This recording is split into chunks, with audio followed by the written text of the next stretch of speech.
CNN, mystery E. coli outbreak sickens 72 people in 5 states, CDC says.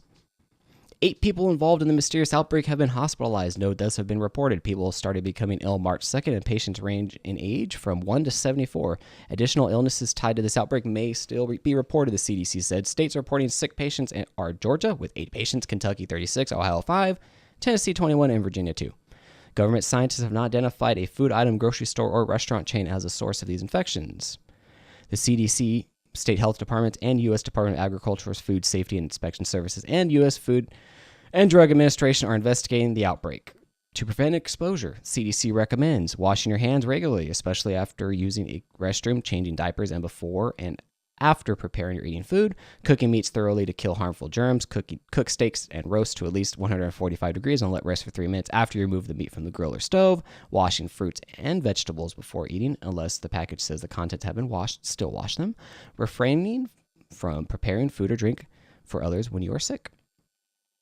Good information.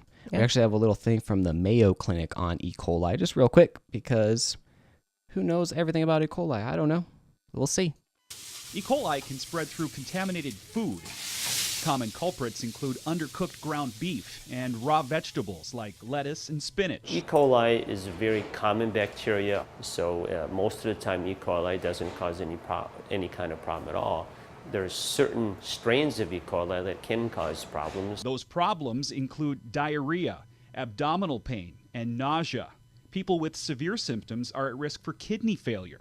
E. coli can affect anyone exposed to the bacteria, but younger children and older adults are at a higher risk for problems, as are people with weakened immune systems. The body's pretty smart. Dr. Claypool says in most cases, treatment is simply rest and fluids, but when it doesn't go away, or you're having nausea and vomiting or diarrhea to the point you're starting to feel weak or dizzy or dehydrated, then you need to be seen. Meantime, the best way to avoid E. coli is to wash your hands and your food and thoroughly cook that burger. That's what I said. Thanks, Mayo Clinic. That was a great video. We'll see what the culprit is. I'm sure they'll eventually come out that it was some leafy green or something. Yeah. It usually is, but That's the way it is. just try to wash your leafy greens well. Hey, some people even use soap. Yeah, they do. Use a little drop of soap. Yeah. It's true. Yeah. Get it really clean. That's true. Science Daily. Researchers engineer a cost-effective treatment for a neglected tropical disease. Researchers have turned a fungus into a disease-curing factory through a modern genetic engineering and patience. The natural antibiotic is a promising cure for a neglected tropical disease called human African Trypanosomiasis, or African sleeping sickness. That's how I'm going to refer to it. That infects thousands of people in remote rural areas in sub-Saharan Africa each year. I actually have background on that sleeping sickness, but let's finish with this.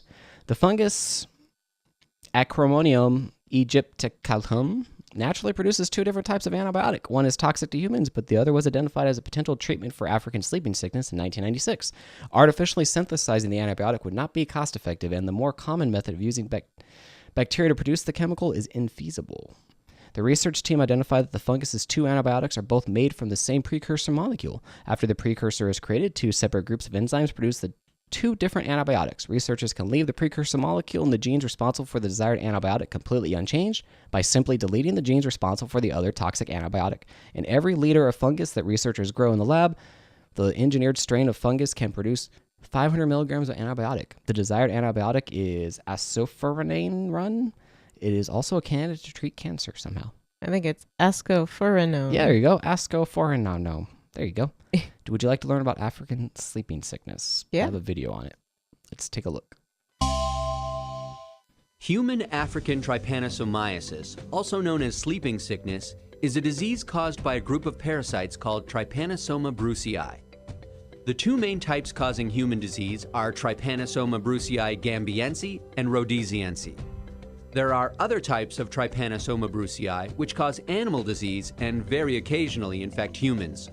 Chagas disease, also known as American trypanosomiasis, is a different disease caused by Trypanosoma cruzi.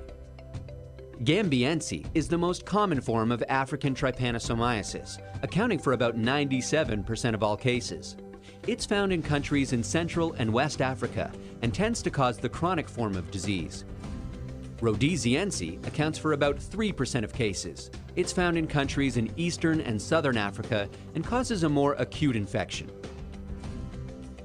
Although there were about 300,000 estimated cases in 1995, intense control activities in affected countries have led to a dramatic decline in cases. Good. In 2014, the number of cases was estimated to be about 15,000.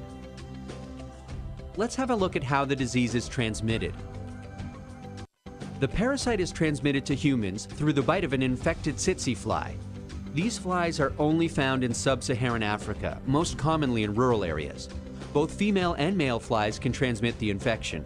These flies tend to bite during daylight hours. Flies can get infected when they bite a person or animal infected with the parasite. Domestic and wild animals can carry the parasite and are important reservoirs of infection, especially for Rhodesiense. Humans are the main reservoir for Gambiense. Very uncommonly, the infection can be transmitted from mother to baby or through blood transfusions, infected needles and syringes, or sexually. Ooh. Sounds bad. Tropical diseases, I believe, is just a fancy term for diseases nobody cares about. I saw that on Joe Rogan. He had a vaccine, a tropical disease vaccine guy. Oh, yeah. And he was talking about, basically diseases. There's no profit in it because there's not enough people getting the Yeah, that's issue. kind of So, horrible. we kind of have to do it out of the kindness of our hearts. Oh, you should flip to my screen real Hold quick. on. Oh, let's go. We're going to go back to African sleeping sickness, how Oh, it presents. sorry. But it's okay. We're going to go to you first. Bam. Go. I was going to say, this is the molecule, guys. If anyone wants to synthesize Molecule. we can make It some is. money. Natural product synthesis. Let's get on There it. you go. Make some money. healthytalkshow.com/support. How does it present itself? Or Let's have a look at how the disease presents. presents. There are two main stages of the disease. In the first or early stage, the parasite is found outside the central nervous system, mainly in the blood, lymphatic system, or other organs such as the heart, liver, spleen, or eye. In the second or late stage, the parasite invades the central nervous system. Initially, there can be a painful sore, also called a canker, at the site of the tsetse fly bite. Symptoms of the first stage include fever, muscle and joint pain, headaches, itching, and enlarged lymph nodes. It can lead to disease in the affected organs, such as inflammation of the heart muscle, enlargement of the spleen and liver, and eye disease. In the second stage, there can be a range of neurological symptoms, such as changes in personality, psychiatric symptoms, weakness, or problems with movement. The disease can affect sleep. Patients tend to have nighttime sleep disturbances and are sleepy during the day.